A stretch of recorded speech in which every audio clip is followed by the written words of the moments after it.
Hello guys, তোমরা অনেকেই comment করো দাদা আমি টিভিতে ছবি সেভ করতে পারছি না। তো চলো এই ভিডিওতে আজকে তোমাদের আমি ওই সবগুলো শিখিয়ে দেব। তো বেশি দেরি না করে চলো ভিডিওটি শুরু করা যাক। এখন আমি টিভির সামনে যাব। টিভিতে দেখতে পাচ্ছ একটা ছবি সেভ করা আছে। এই ছবিটা চেঞ্জ করার জন্য RGS টুলে যেতে হবে। এতে লিখতে হবে টিভি। টিভি লিখে সার্চ করতে হবে, করে ডান হয়ে গেলে আমি এখান থেকে একটা ফটো সিলেক্ট করব। যে কোনো একটা ফটো সিলেক্ট করতে পারো তোমরা নিজের মতো। আমি একটা ফটো সিলেক্ট করলাম, এখানে ডান হয়ে গিয়েছে। তারপর গেমটা আবার ব্যাক করব, ব্যাক করে আবার ফের অন করব গেমটা। তো চলো গাইস, দেখো আমার স্ক্রিনে কিন্তু আমি একটা ছবি সেভ করে রেখেছি।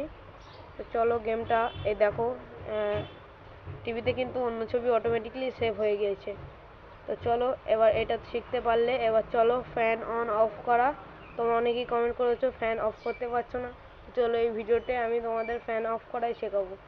চলো এখানে গিয়ে লিখতে হবে FANOFF।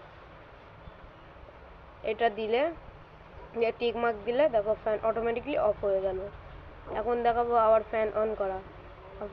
আপনার এখানে যাবেন, লিখবেন FANON, ফ্যান অন লিখে আবার লিখে অটোমেটিকলি ফ্যানটা চালু হয়ে গেল। চলো গাইস, আমরা এই ভিডিওতে তোমরা অনেক কিছু শিখতে পারলে। আর ভিডিওটি ভালো লাগলে একটা লাইক, কমেন্ট, একটা সাবস্ক্রাইব করবে। তোমাদের জন্য কষ্ট করে ভিডিও বানাই।